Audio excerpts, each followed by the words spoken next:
Now, former NFL quarterback E.J. Manuel, welcome, and a regular contributor to our show, Jim Jackson. Marcellus, I'll start with you. Yeah.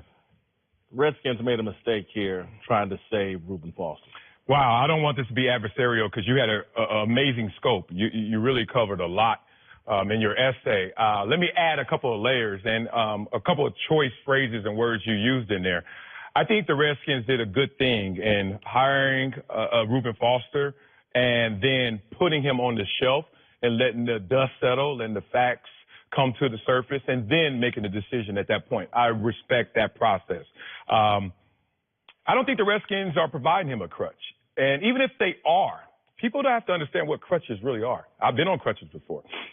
If you don't want to walk, if you don't want to hold yourself up, crutches don't work. So a crutch can help stabilize someone who needs some help, needs some assistance, but still your will is there to work with those crutches.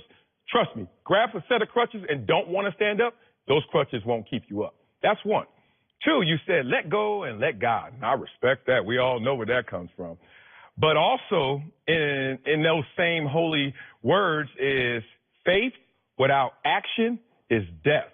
So guess what? You can believe all you want, but then you got to have some things that are supporting you, that are in the same accord with you, and are trying to actually bring you along to a better place. That faith, I believe in it, but then we got to work on this. If not, we know where that goes. And I don't want this guy to lose his career off of one incident that we all know was reported as fabricated, and this incident where we don't know all the facts. So by shelving a player and we're calling that a second chance, I don't have a problem with the Redskins. Before we move on to the E.J. and Jim, Marcellus, what is your reaction?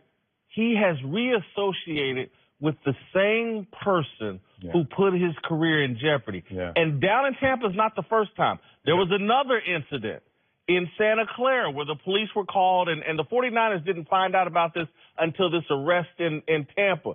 And so at the end of the day, when we start talking about let go and let God, he's got to take the right actions at some point. All the people helping him and willing to jump in here and do it for or help him do it, they might be getting in the way of him realizing there's some tough decisions he has to make that so far, when you look at his choices with this accuser, he's not willing to make them. Totally agree there. Look, the 49ers had a conversation with the guy, zero tolerance.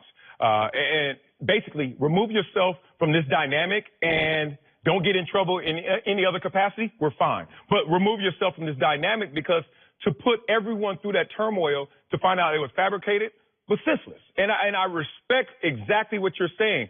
But that is his issue. That is his third rail. That is what charges him up to make bad decisions. I'm not saying that's easy surgery, but that is something that I think they're going to narrowly focus on and hopefully eradicate out of his life. He knows the circumstances now. He knows he's finally lost his job and potentially he could have lost his career over this situation. Maybe we'll see a difference in his behavior. Maybe. Of course. I think the biggest thing that the Redskins need to do is get a supporting cast around Reuben.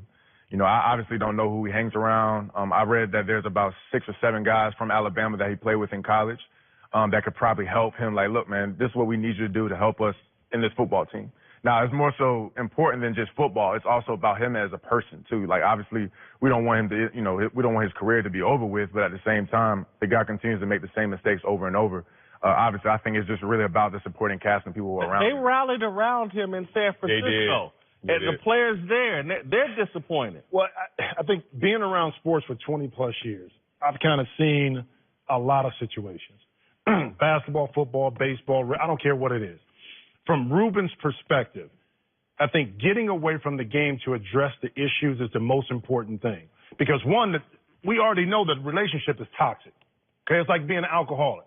You can't keep going into a bar and thinking you're going to stop drinking. It's not going to happen. So something has to be addressed with that relationship first before you can clear out all the mess and come back and play football. Because that has to be addressed, okay? From a Washington perspective, keep in mind, this is a team that loves to operate in PR nightmares, okay? You're talking about Dan Snyder with the Redskins name, logo, and everything, still fought through that. They knew how to get through that. The cheerleading incident, okay? So they're used to operating with the PR moniker above them saying that it's negative. So and at the end of the day, it's a business decision for them. Because if it works out great for the Redskins, in the end, got a top-tier linebacker, got a defensive player that can play, they come out of it. So it's a bunch of different things going on. But as we address Reuben Foster, my thing is this for the young man who's still very young, didn't have that father figure when he was growing up, grew up in a tough environment. He had people around him that he trusted, people that he didn't. He has to address that internal issue with that young lady, okay, personally, before he can ever get back on the field and really be the kind of player that he could be. And look, I just want to say this about the original fabricated story. When you circle back and you're dealing with that person and then there's another allegation, that makes me question what happened in the first deal. I'm not sure it was a fabricated story. Now I'm starting to think, did she recant to save his career and that there actually was domestic violence in the first instance? And so everything gets called into question. And look, man, I'm so much like what the Redskins are trying to do. I will step in and put my captain suit on and try to save people.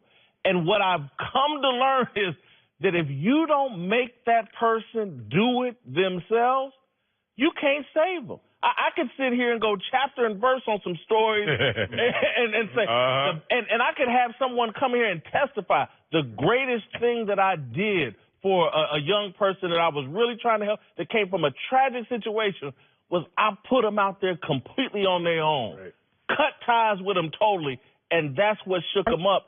That's what needs to happen here for Reuben Foster. Football keeps running in and feeling sorry for him, and I get it. He's got a tragic story. I get the sympathy.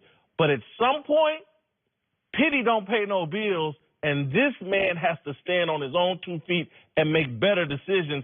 And the NFL and the situation they're in from a PR standpoint, if I'm Roger Goodell, if I'm Dan Snyder, and I got respect for Dan Snyder, I just don't put the NFL in these crosshairs with a guy that won't make the simplest decision. And maybe they don't have to. Jay Gruden just came out and announced that there are no guarantees that Reuben Foster will ever play for the Washington Redskins. No guarantees. So this process is ensuing, and we're going to see what the outcome is in short term. That said, no one knows the answer to what itch does this relationship scratch for Reuben Foster. Based on his upbringing, based on his circumstances, and maybe his detachment from reality in terms of actions and consequences. That is a dynamic that a lot of times you don't understand fully if you grow up with a crutch, if you grow up with something hindering you to understanding that. Or let me add this one, Marcel. What if you're just so talented that your actions don't create the kind of consequences that are created for a less talented person? This guy's football talent is so huge that Alabama wrapped their arms around him and got him through. The 49ers tried to wrap their arms around him. Now the Redskins are trying to wrap their arms around him, and it's because of the talent. Trust me, if he was less talented, he'd be dealing with these consequences. But don't make that an NFL-specific conversation, because in any walk of life, I mean, across the board. But here's the thing, too. If sometimes you talk about surrounding him with people that he's familiar with, that could be a detriment. Because they're not going to tell you the truth. If Washington really wants to help him, sincerely, get him with somebody that doesn't have any influence in regards to understanding his background, knowing him personally. Get somebody that's going to be completely honest with him, put him in a situation where he's very uncomfortable, okay? He has to be uncomfortable in the situation to let it all out, to let this expression out, these emotions out, because it goes back to his childhood, what's bothering him. Once he can address those issues, now you can start to heal the man. But until you address those issues, EJ, I'm sure you understand it, those issues are still going to be there, and they're going to permeate and continue to come up. Without a doubt. I think, the best thing the Redskins could do outside of putting him around men that could help him walk the straight line, I think, is getting him into some therapy maybe. Maybe he has some anger issues or something like that he's dealing with. Obviously, he's having a toxic relationship with this woman. We don't know the background. I don't know the background of the relationship. I don't know if they've had children together or how long they've been together, but it just seems like he's continuing to make the same mistakes. And I think the only way that he can really get out of that is obviously himself to make the decision, hey, I'm a young man, but beyond being the football player, I need to make some steps to help myself be a better person. You know what we never talk about? Like in the pyramid of life and in success, and you're 1 in a million if you make it as a pro athlete, let alone if you're Reuben Foster, went to Alabama and has this promising career. You're even 1 in 10 million, 1 in 100 million. We never talk about the losers in that conversation, the people who waste that talent, the people who waste those opportunities. And Jimmy, tell me if this is true in your world, but I have seen more talented individuals waste it or not make it than the ones who actually become professionals at it, right? And we all know the same tales, and it's always the same issues. It's the streets got them. Oh, that relationship, you kept chasing it. Drugs, whatever.